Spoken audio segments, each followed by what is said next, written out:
Alright, we got the Honda in the shop here. First thing first, obviously rip the wheel off, 19 mil.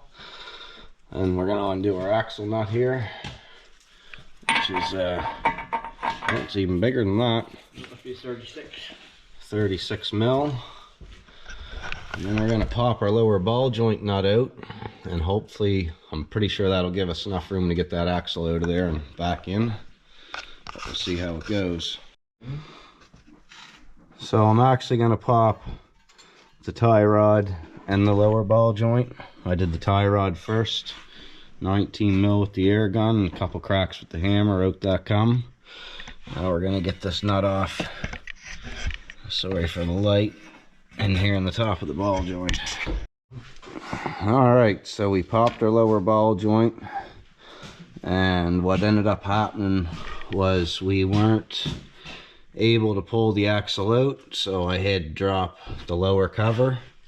I had to get a pry bar in there and pry it out, and when you do that you should have the new axle ready, because as you see we're weeping fluid there now, so you got to do a top up after this is done as well.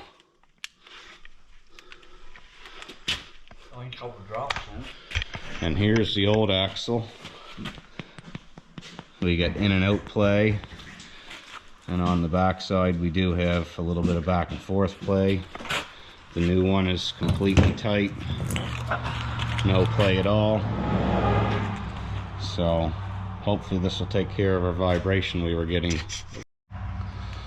Alright, so once you get the cover off, we stuck a pry bar on the back side of the axle between the transmission, pried it out. That popped no problem. When you slip the new one in, you just basically give it a good ram inside the transmission. Put your nut back on. The ball joint free spun on us, so we just put a block underneath the control arm to put some pressure on it. Let the jack down a little bit. Got our ball joint nut on. Put our tie rod back on. Torque this all up, and we're good to go. Alright, so after you do that, we just fasten the lower cover back up, make sure everything's torqued, everything that you had apart, tie rod, ball joint, and the axle, and then top your transmission up with a little bit of fluid that you lost, if you lost any. The higher you jack this side of the car, the less fluid spill you'll have, obviously.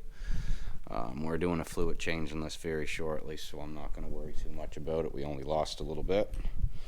Throw the wheel back on and we're ready to go. Alright, we got the new axle in. Car's driving A1. It's still got a little bit of noise up front there, but I think it's just the winter tires causing it now. And this is due for some new tires, so I'm not sure if there could be a broken belt or something in one of the tires, but the vibration seems to be gone out of it.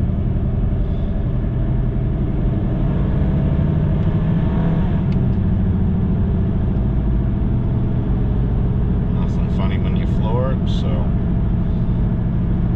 I would say we're good.